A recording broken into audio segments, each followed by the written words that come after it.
ونستغفره ونؤمن به ونتوكل عليه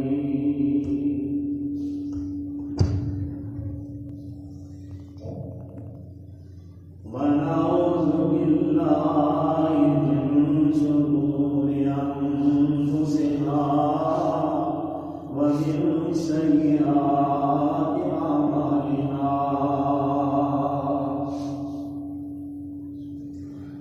من يهده الله فلا مضل له ومن يضلل فلا هادي له ونشهد أن لا إله إلا الله وحده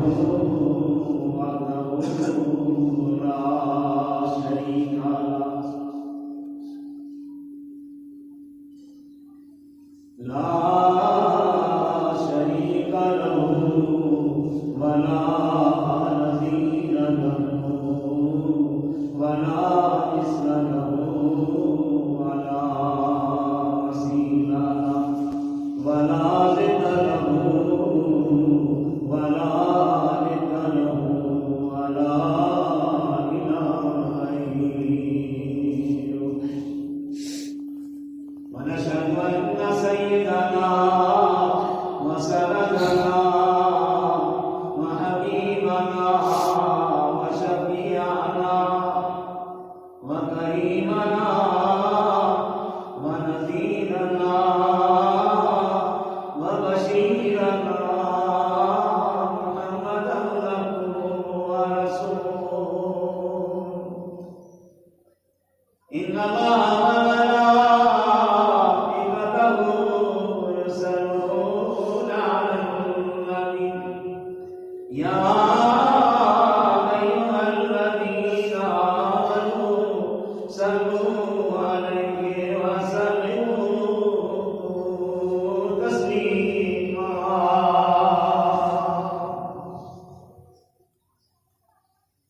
اللهم صل على محمد وعلى آل محمد كما صليت على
صدق اللہ العظیم وصدق رسول النبی الکریم ونحن على ذلك من الشاهدين والشاكرين والحمد لله رب العالمين.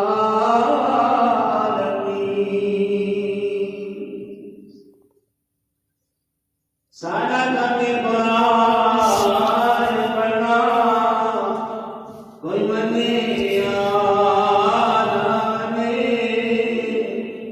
ہو دوئی جہاں ہمارا رسی الہ القرآن بھی بن. ایک دو دن دل لگائیے ایک دو دن دل لگائیے اچھل اچھل کے جان یہ راستہ جانے جانے کا اے نوجوان سمر سمر کے جان. واقعہ کیا نہیں واقعہ کیا نہیں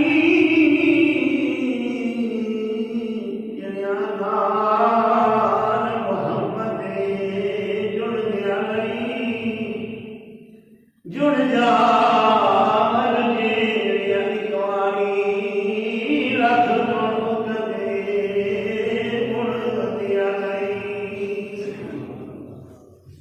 کتے دے آنی کتے دے نگاہ اے مشتاق نبیاں کتے جا کریاں ماری لگم پاری دینا ماری لگم پاری دینا بھر بھر رشتوار پارے ماری لگا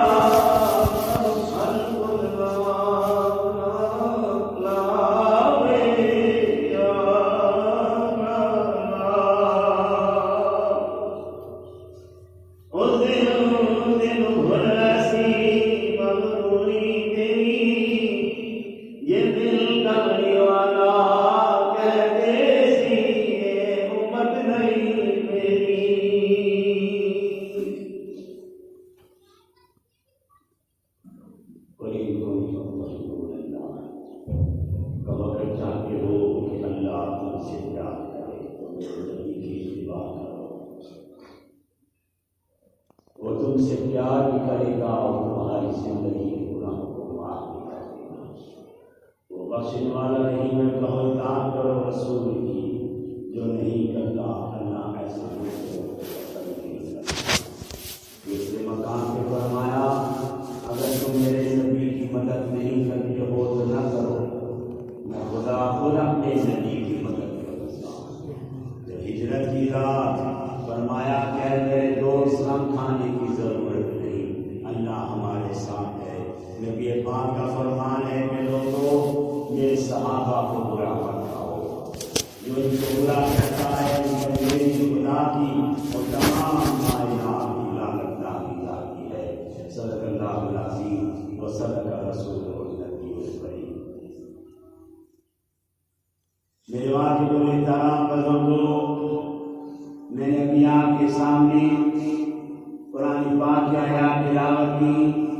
سرور کائنات فخر موجودات ساقی کوثر رہبر و رہنما بدر الدنیا شمس الدعا احمد مصطفیٰ محمد مصطفیٰ صلی اللہ علیہ وسلم کا پیغام پڑھ کر سنایا. رب العالمین سے دعا ہے کہ رب العالمین مجھے اصل طریقے سے بیان کرنے کی اور آپ سننے کی توفیق عطا فرمائے. انسان ہونے کی بنا پر غفور رحیم اگر مجھ سے کوئی غلطی ہو جائے یا سامعین کے سننے میں کوئی خطا سرزد ہو جائے تو غفور رحیم ہماری غلطیوں کو معاف فرما. میرے بیان کرنے کے بعد سامعین کے سننے کے بعد خدایا ہم سب کو اس پر عمل کرنے کی توفیق عطا فرما۔ دعائے الفاظ کے بعد مختصر سے وقت کے لیے جو میں نے اپنی تقریر کا موضوع رکھا ہے وہ گزشتہ کے واضح ہے، یعنی خلیفہ اول سیدنا حضرت ابو بکر صدیق رضی اللہ تعالیٰ عنہ کا ذکر آگے بڑھایا جائے گا۔ محمدی مسیح والوں، یہ میرا وہ نبی ہے جسے بے خدا نے خود منتخب کیا، یہ وہ صدیق ہے جس کو خدا خود صدیق کہتا ہے، یہ وہ صدیق ہے جسے میرا نبی خود صدیق کہتا ہے۔ اللہ تعالیٰ نے اصحاب رسول کا جو مقام رکھا، ان مقام میں سب سے اونچا مقام سیدنا حضرت ابو بکر صدیق رضی اللہ تعالیٰ عنہ کا رکھا۔ جب اللہ تعالیٰ نے فرمایا کہ میرے نبی میری ربوبیت کا اعلان کرو، اپنی نبوت کا اعلان کرو، فرمایا اللہ مجھے نبی کون مانے گا، مجھے رسول کون مانے گا، میری رسالت کی گواہی کون دے گا، میری نبوت کی گواہی کون دے گا، اللہ مجھے کون نبی مانے گا۔ یہاں تو سارے کے سارے غیر ہیں، ان میں تو کوئی میرا اپنا نہیں، میں کنہیں جا کے تبلیغ کروں، کن کے سامنے جا کر میں اپنی نبوت کا اعلان کروں، کن کے سامنے میں اپنی رسالت کا ایمان یعنی اعلان کروں۔ محمدی مسجد والوں، ایک بات سے نشین رکھیے گا، ایمان و یقین کی بات کی جاتی ہے، آپ کو پتہ ہونا چاہیے ایمان کیا ہے، یقین کیا ہے، ایمان کسے کہتے ہیں، یقین کسے کہتے ہیں۔ میں تھوڑا سا فرق آپ سمجھ جائیں پھر آپ کو سارا مفہوم سمجھ آ جائے گا۔ میرے نبی کے زمانے کے کافر میرے نبی پاک کی نبوت پہ یقین رکھتے تھے، لیکن میرے نبی کی نبوت پر ایمان نہیں لاتے تھے۔ انہیں یقین تھا کہ کلمہ یہ پتھر کلمہ پڑھتے ہیں، انہیں یقین تھا کہ یہ چاند کے دو ٹکڑے کر سکتا ہے۔ ان کافروں کو یہ یقین تھا کہ درخت جھک جھک کے انہیں سلام کرتے ہیں۔ کافروں کو یقین تھا کہ یہ میٹھے کڑوے پانی کو میٹھا بنا سکتے ہیں۔ انہیں یقین تھا کہ یہ سارے روزات انہیں دیکھ رہے تھے، اس لیے انہیں میرے نبی پاک کی ہر بات پہ یقین تھا، لیکن نبی پاک پر ایمان نہیں لاتے تھے۔ محمدی مسجد والوں، اس زمانے کے لوگوں کا اور ہمارے زمانے کے لوگوں کا فرق ہے۔ وہ لوگ میرے نبی پہ یقین لاتے تھے، ایمان نہیں لاتے تھے۔ ہم نبی پاک پر ایمان لاتے ہیں، یقین نہیں کرتے۔ نبی پاک کو آخری نبی مانتے ہیں، نبی پاک کو شریعت کا یعنی کہ سربراہ مانتے ہیں، نبی پاک کو کائنات کا شہنشاہ مانتے ہیں، نبی پاک کی عصمتوں کو ہم تسلیم کرتے ہیں، نبی پاک کے معجزوں کو بھی ہم تسلیم کرتے ہیں۔ محمدی مسجد والوں، یقین ہم نبی پاک کی ہر بات پر ایمان رکھتے ہیں، لیکن یقین نہیں کرتے، نبی کی شریعت پہ عمل نہیں کرتے، نبی کی باتوں پہ عمل نہیں کرتے، نبی کی گفتگو پہ عمل نہیں کرتے۔ ہمارا ایمان کمزور ہوا پڑا ہے، ہمیں ایمان کے ساتھ اپنا یقین بھی پختہ کرنا ہوگا۔ ہم اللہ تعالیٰ کو زبردستی خدا اپنی خدائی کو ہم سے زبردستی بنا کے رکھا ہوا ہے۔ آپ کہیں گے شاہ صاحب یہ آپ نے کیا بات کر دی، اللہ تعالیٰ نے اپنی خدائی ہم سے زبردستی بنوا رکھی ہے۔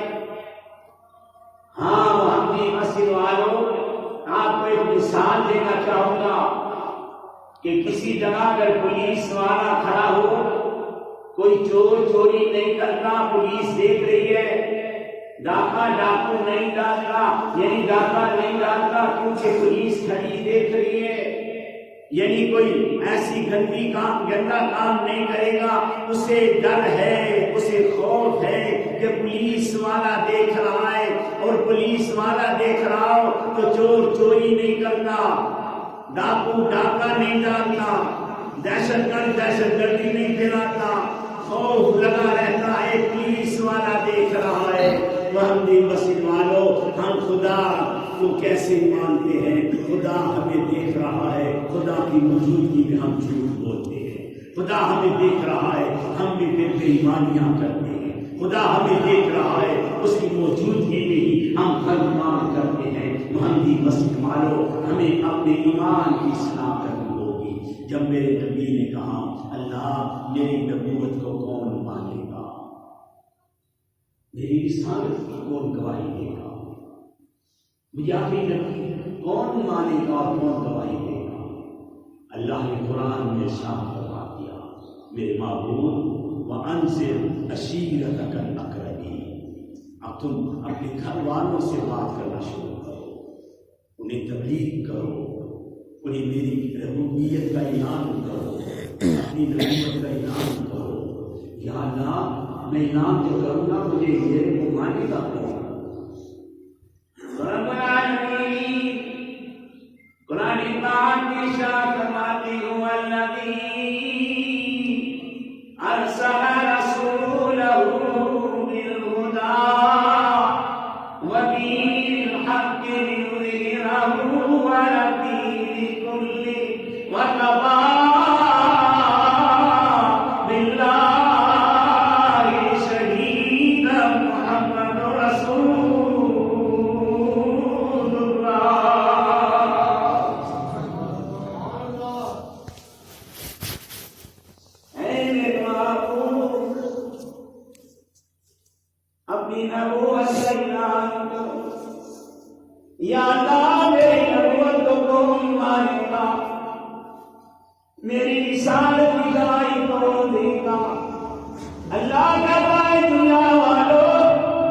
الدین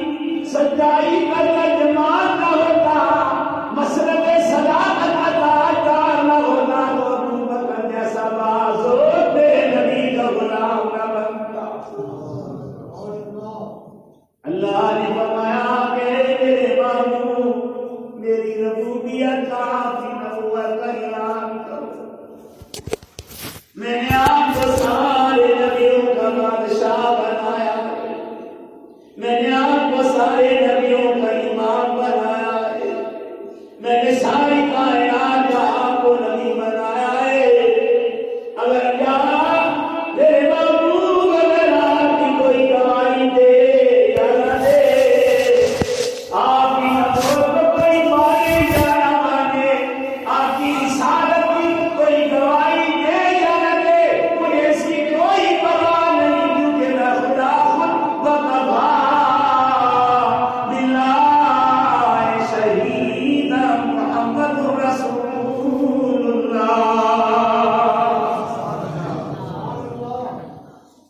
دنیا والوں، میں نے اپنے نبی کا مقام کتنا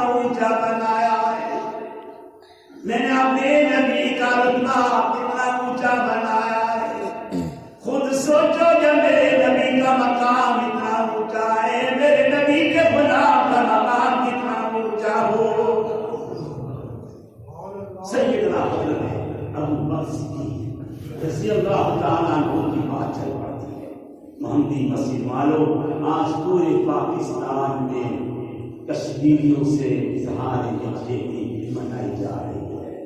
ہم کشمیریوں سے یہ کہتے ہیں، کشمیریوں ہم پاکستانی تمہارے ساتھ ہیں، ہماری ہمدردیاں تمہارے ساتھ ہیں، ہمارا تعاون آپ کے ساتھ ہے، ہم زبانی احتجاج کرتے ہیں، ہم اپنے بھائی کو مارنے کے لیے اسلحہ استعمال کرتے ہیں، کشمیریوں کو بچانے کے لیے صرف دعاؤں پہ گزارا کرتے ہیں۔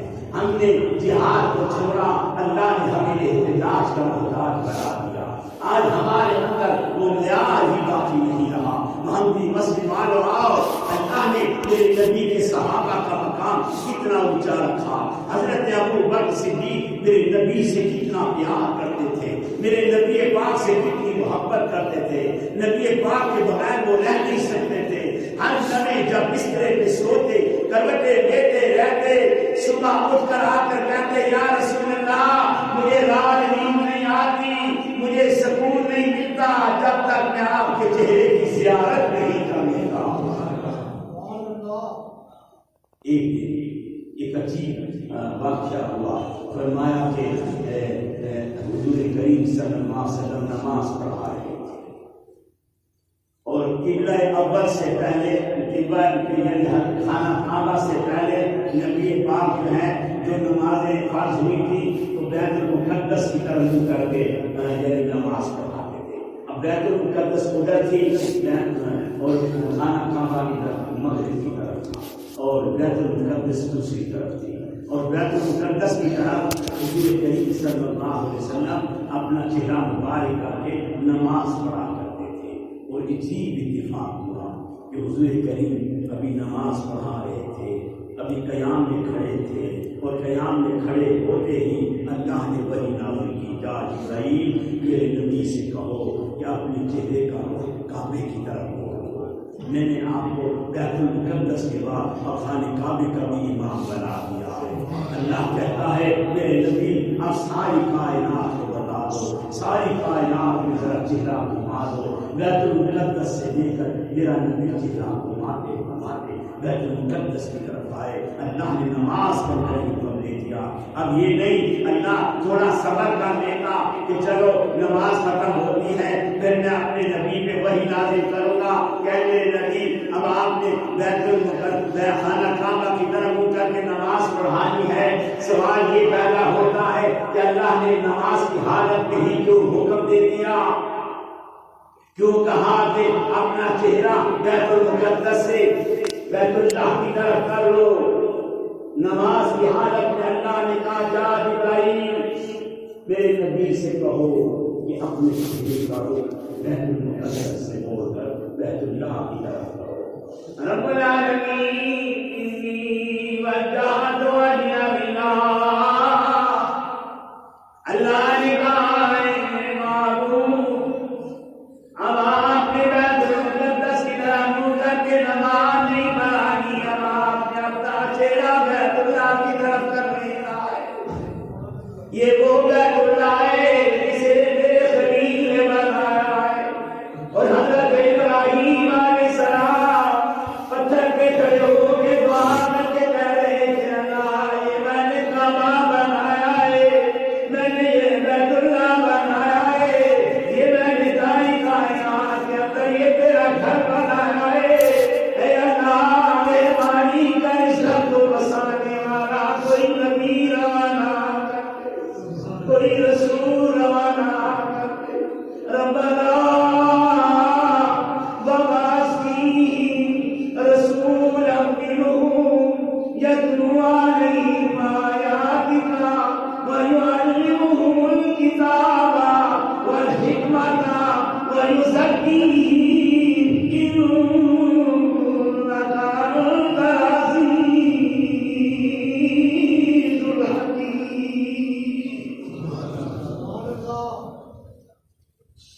اللہ میرے بیت اللہ کو بسانے کے لیے کسی نبی کا روانہ کر دے، ایسا رسول روانہ کر دے جو کائنات میں تیری آیاتوں کی تلاوت کرتا رہے، میرا یہ گھر آباد رہے۔ بنی تھی، اللہ نے کہا دنیا والوں میں نے حضرت ابراہیم علیہ السلام کی دعا قبول کرنے کے لیے میں نے نبی سے کہا میرے معبود اب اپنا تیرا بیت المقدس سے موڑ کر بیت اللہ کی طرف کر لو تاکہ ساری دنیا کو پتہ چل جائے کہ میرا گھر بنانے والا خلیل نہ تھا، میرے گھر کو بسانے والا میرا حبیب اللہ ہوگا۔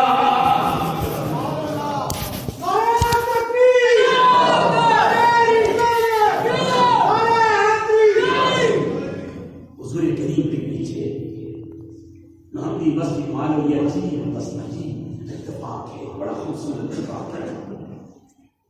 حضور کریم نے نماز پڑھا رہے تھے، قیام کے دوران پیچھے اصحاب رسول کی صف بھی لگی ہوئی، سارے صحابہ بھی میرے پیچھے نبی کے پیچھے نماز پڑھ رہے تھے۔ اب عجیب اتفاق دیکھیں، حضور کریم صلی اللہ علیہ وسلم نے اسی حالت میں جب ہاتھ باندھ رکھے تھے اللہ نے وحی نازل کی، حضور کریم نے اسی حالت میں نماز کی حالت میں اپنے چہرے کو موڑ کر بیت اللہ کی طرف کیا، نماز پڑھائی، سلام پھیرا تو دیکھ کر ہنا رہ گئے کہ سارے صحابہ نے بھی اپنا چہرہ بیت اللہ کی طرف موڑا، سارے صحابہ کا چہرہ بھی بیت اللہ کی طرف۔ حضور کریم نے پوچھا،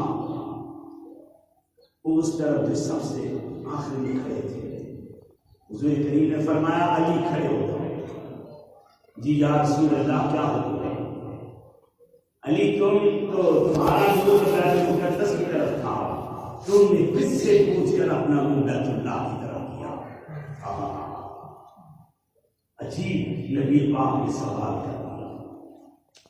اب حضرت علی تھوڑا گھبرائے، یا رسول اللہ، حضور کریم نے فرمایا علی مجھے بتاؤ تم نے کس سے، مجھے تو اللہ نے حکم دیا تھا نا کہ میں اپنا چہرہ بیت اللہ کی طرف کروں، تمہیں کس نے حکم دیا کہ تم بھی بیت اللہ کی طرف کر دو؟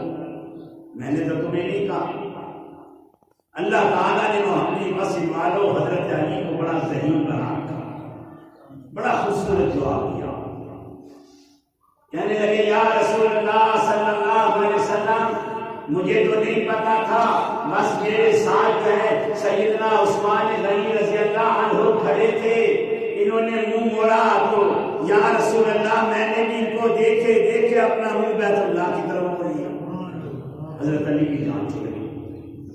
حضرت عثمان غنی سے فرمایا کھڑے ہو بھائی، تم نے کس سے پوچھ کر منہ کیا؟ اب حضرت عثمان غنی رضی اللہ تعالیٰ نے بھی یہی جواب دیا کہ یا رسول اللہ میرے دائیں طرف فاروق اعظم کھڑے تھے، انہوں نے منہ ادھر کیا تو میں نے بھی منہ ادھر کر دیا۔ حضرت عثمان غنی سے فرمایا تم بیٹھ جاؤ، عمر تم کھڑے ہو، بتاؤ تم نے کس سے پوچھ کر منہ بیت اللہ کی طرف کیا؟ حضرت فاروق اعظم نے اللہ نے ایسا صحابی بنایا، کھڑے ہو کر کہنے لگے یا رسول اللہ میری دائیں طرف ابو بکر صدیق کھڑے ہیں، انہوں نے منہ ادھر کیا میں نے بھی منہ ادھر کر دیا۔ ہم نے مسجد والوں عجیب اتفاق یہ تھا کہ ابو بکر صدیق کے ساتھ کوئی صحابی نہیں تھا، اکیلے کھڑے تھے، انہوں نے کسی کو نہیں دیکھا۔ حضرت علی نے فرمایا یا رسول اللہ میں نے عثمان کا چہرہ دیکھا، عثمان غنی نے فرمایا یا رسول اللہ میں نے عمر کا چہرہ دیکھا۔ حضرت فاروق اعظم نے کہا یا رسول اللہ میرے ساتھ ابو بکر صدیق کھڑے ہوئے، انہوں نے منہ ادھر کیا میں نے بھی منہ ادھر کر دیا۔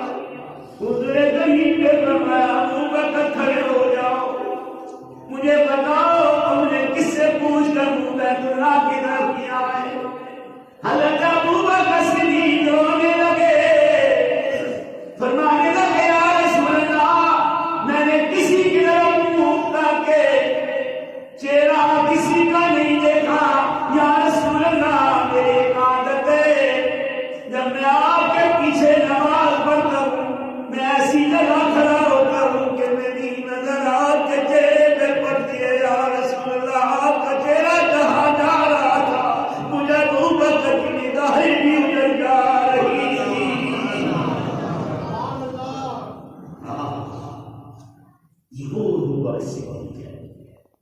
مقدم نبی کے چہرے کی زیارت کر رہے تھے۔ اللہ اکبر۔ حضرت ابو بکر صدیق جب بیت المقدس کی بات چلی، مہندی مسجد والوں، آج میری بات کا بلانا بنانا، آج پاکستان کے اندر پوری یکجہتی منائی جا رہی ہے، صرف احتجاج کیا جا رہا ہے، صرف خاموشی کا مظاہرہ کیا جا رہا ہے، صرف ہم کشمیریوں کے لیے 72 سال سے کھڑے ہوئے ہیں، ہم کشمیریوں کے لیے خاموش کھڑے ہوئے ہیں، ہم کشمیریوں سے یکجہتیاں کر رہے ہیں۔ وہ ہماری بچیوں کو ذبح کر رہا ہے، وہ ہمارے بچوں کو قتل کر رہا ہے، اس نے مسلمانوں پہ ظلم کر رکھا ہے۔ آج ہمارے پاس کشمیر کی آزادی کے لیے احتجاج کے سوا کچھ بھی باقی نہیں رہا۔ ہم صرف جہاد کے احتجاج کے محتاج بن گئے۔ جہاد کیا ہوتا ہے، جہاد کی عصمت کیسی ہوتی ہے؟ آؤ ہم مسلمانوں، تھوڑی دیر کے لیے میں کشمیر کو یہی چھوڑتا ہوں، کشمیر کو یہی چھوڑتا ہوں۔ آئیے تھوڑی دیر کے لیے میں آپ کو اپنے نبی کے شہر سیدنا حضور کریم کے شہر میں لیے چلتا ہوں، جہاں حضرت فاروق اعظم رضی اللہ تعالیٰ عنہ نے ایک صحابی رسول نے خط لکھ کر بھیجا، اے امیر المومنین، ہماری فوج بیت المقدس کے پاس پہنچ چکی ہے، یہودیوں کے خطرہ کی ہو پا رہا ہے۔ بڑا زور لگایا، بیت المقدس آزاد نہیں ہو رہا۔ ہم نے بڑے یہودیوں کے ساتھ مقابلہ کر لیا ہے، لیکن ہمیں کامیابی نہیں مل رہی۔ امیر المومنین اور فوج دیکھو اور مجاہدین دیکھو۔ مہندی مسجد والوں، آپ کو پتا ہے مجاہد کا مقام کیا ہوتا ہے؟ آپ کو پتا ہے شہید کا مقام کیا ہوتا ہے؟ آپ کو پتا ہے اللہ نے شہید کو کیا بشارت دیا؟ ہم تو وہ مسلمان ہیں، ہم تو موت سے نہیں ڈرتے، موت ہم سے ڈرتی ہے۔ میدان کربلا کے اندر مہندی مسجد والوں سارے یزیدی موت سے ڈر رہے تھے، اور موت میں حسین سے ڈر رہی تھی۔ مومن موت سے نہیں ڈرتا۔ اللہ نے شہید کا مقام بنا رکھا ہے۔ ایک صحابی رسول کا جنازہ پڑا ہوا ہے، اور کوئی صحابی اس کا جنازہ پڑھانے کے لیے آگے نہیں آ رہا ہے۔ ادھر سے نبی پاک کا گزر ہوا، حضور کریم قریب آئے، دیکھا کہ ایک صحابی رسول دنیا سے رخصت ہے، اس کا جنازہ پڑا ہوا ہے، اور سارے صحابہ آپس میں گفتگو کر رہے ہیں، آپس میں باتیں کر رہے ہیں۔ حضور کریم نے فرمایا، کیا بات ہے صحابیوں، اس صحابی کا جنازہ کیوں نہیں پڑھاتے ہو؟ وہ صحابی کہنے لگے، یا رسول اللہ، ہم اس صحابی کا جنازہ نہیں پڑھا رہے، کیونکہ ہم نے اسے کبھی نیکی کرتے نہیں دیکھا، کبھی نماز پڑھتے نہیں دیکھا، کبھی روزے رکھتے نہیں دیکھا، کبھی اچھے کام کرتے نہیں دیکھا۔ حضور کریم نے فرمایا، صحابیوں بیٹھ جاؤ۔ سارے صحابہ بیٹھ گئے۔ حضور کریم نے فرمایا، صحابیوں تم اس کا جنازہ کیوں نہیں پڑھاتے ہو؟ فرمایا، یا رسول اللہ، کیسے پڑھائیں، ہم نے اسے کوئی نیکی کرتے نہیں تھے۔ حضور کریم نے فرمایا، اچھا صحابیوں، تم میں سے کوئی ایسا صحابی ہے جو گواہی دے، اس لیے ایک نیکی کی گواہی دے؟ کوئی نہیں اٹھا۔ حضور کریم نے پھر اعلان کیا، کوئی ہے جو اس لیے ایک نیکی کی گواہی دے؟ تیسری بار جب میرے نبی پاک نے فرمایا کہ ہے کوئی جو اس کی ایک نیکی کی گواہی دے، ایک صحابی پیچھے سے کھڑے ہو کر کہنے لگے، یا رسول اللہ، اگر آپ بار بار نہ کہتے، میں کھڑا نہ ہوتا، میں اس کی ایک نیکی کے بارے میں ذاتی گواہی دینے کے لیے تیار ہوں۔ حضور کریم نے فرمایا، آ گیا، وہ آ گیا۔ حضور کریم نے فرمایا، اچھا تم نے اس کی صرف ایک ہی نیکی دیکھی ہے؟ یا رسول اللہ، میں نے صرف اس کی ایک ہی نیکی دیکھی۔ اچھا بیان کرو، اس کی نیکی بیان کرو کہ تم نے اس کی کیا نیکی کی ہے۔ فرمایا یا رسول اللہ مجاہدین کا قافلہ جہاد کے لیے جا رہا تھا، آپ نے مجاہدین کا قافلہ جہاد کے لیے بھیجا تھا، ان مجاہدین میں بھی شامل تھا، ان مجاہدین میں یہ مرنے والا بھی شامل تھا۔ حضور کریم نے فرمایا اچھا کہ آگے کیا ہوگا؟ سنیے محمدی مسجد والوں، میں آپ کو بتانے لگا ہوں کہ کشمیر آزاد کرانے کا طریقہ کیا ہوتا ہے۔ ہم صرف احتجاج کو کر بیٹھے رہیں گے، کچھ بھی نہیں کر سکتے، نہ بیت المقدس آزاد کرا سکتے ہیں، نہ کشمیر آزاد کرا سکتے ہیں، جب تک نبی پاک کی تعلیمات کو نہیں دیکھیں گے، جب تک صحابہ کا کردار نہیں دیکھیں گے، جب تک اپنے اندر ایمان والی صفت شامل نہیں کریں گے۔ فرمایا کہ اچھا بتاؤ تم نے اس کی کون سی نیکی دیکھی ہے جس کی تم گواہی دے رہے ہو؟ سنیے محمدی مسجد والوں، ایک خوبصورت لمحہ ہے۔ وہ صحابی رسول کہنے لگا اللہ کے رسول میں ایک نیکی جانتا ہوں، باقی نیکیوں کے بارے میں مجھے نہیں پتا۔ حضور کریم نے فرمایا بتاؤ کیا نیکی دیکھی ہے؟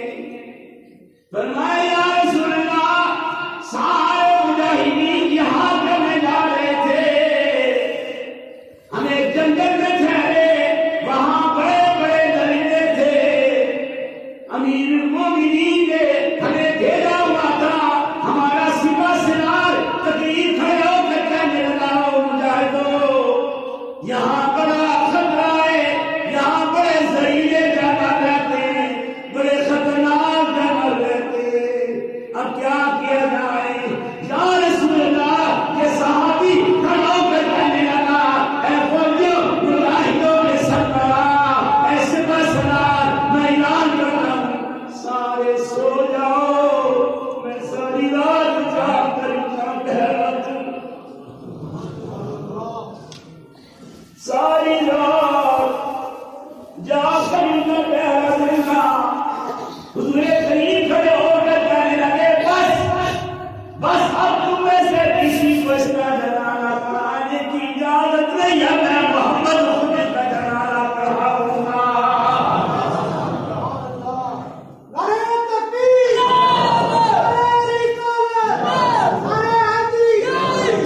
صحابہ کی چیخیں نکل گئی، حضور کریم نے جنازہ پڑھایا، بات ختم نہیں ہوئی محمدی مسجد والوں، سارے صحابہ کی چیخیں نکل گئی جب میرے نبی نے اس صحابی کا جنازہ اپنے کندھے پہ اٹھایا۔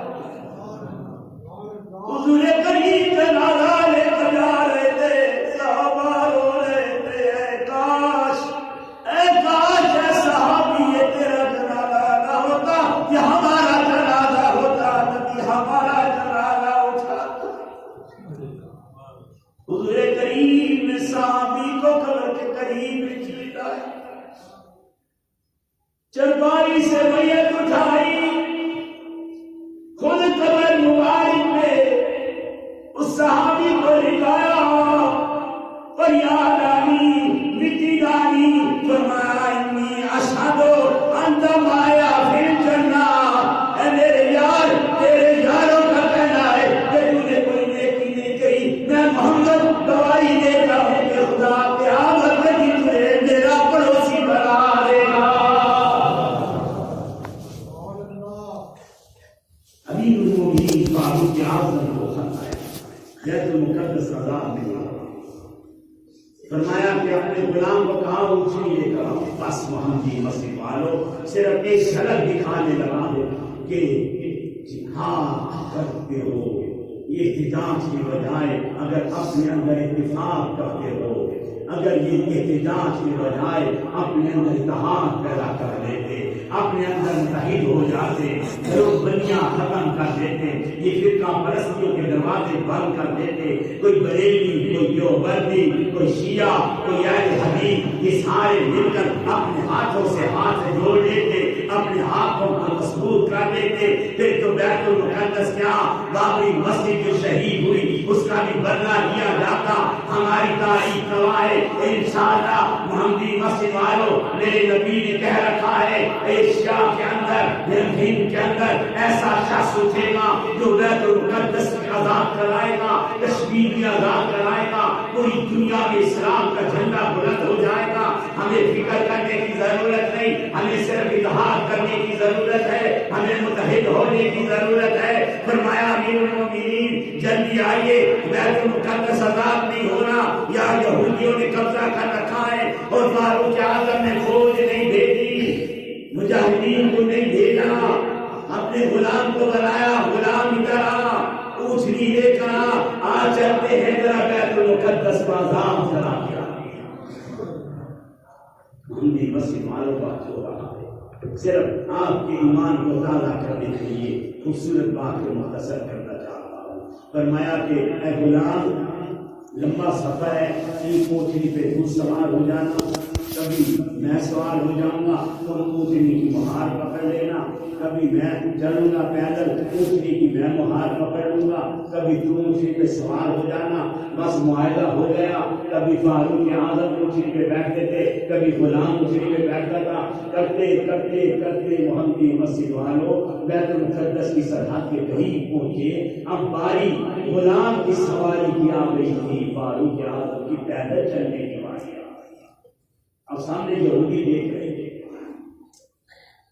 غلام کہنے لگا امیر المومنین یہودی دیکھ رہے ہیں میں اپنی قربانی دیتا ہوں میں اپنا حق آپ کو دیتا ہوں آپ ٹھیک ہے اب میری جگہ آپ خود سوار ہو جائیں محمدی مسجد والوں وہ تاریخ میں خاص بنانے لگا ہے جو فاروق اعظم نے اس مقام پہ بولے ماری غلام کی آ گئی سوار ہونے کی باری غلام کی آ گئی پیدل چلنے کی باری فاروق اعظم کی آ گئی غلام کہنے لگا امیر المومنین میں پیدل چلتا ہوں آپ اٹھی پہ سوار ہو جائے سنو محمدی مسجد والوں فاروق اعظم نے کہا ہے غلام یاد رکھ عزت اٹھی پہ سواری سے نہیں ملا کرتی عزت نبی کی اطاعت سے ملا کرتی ہے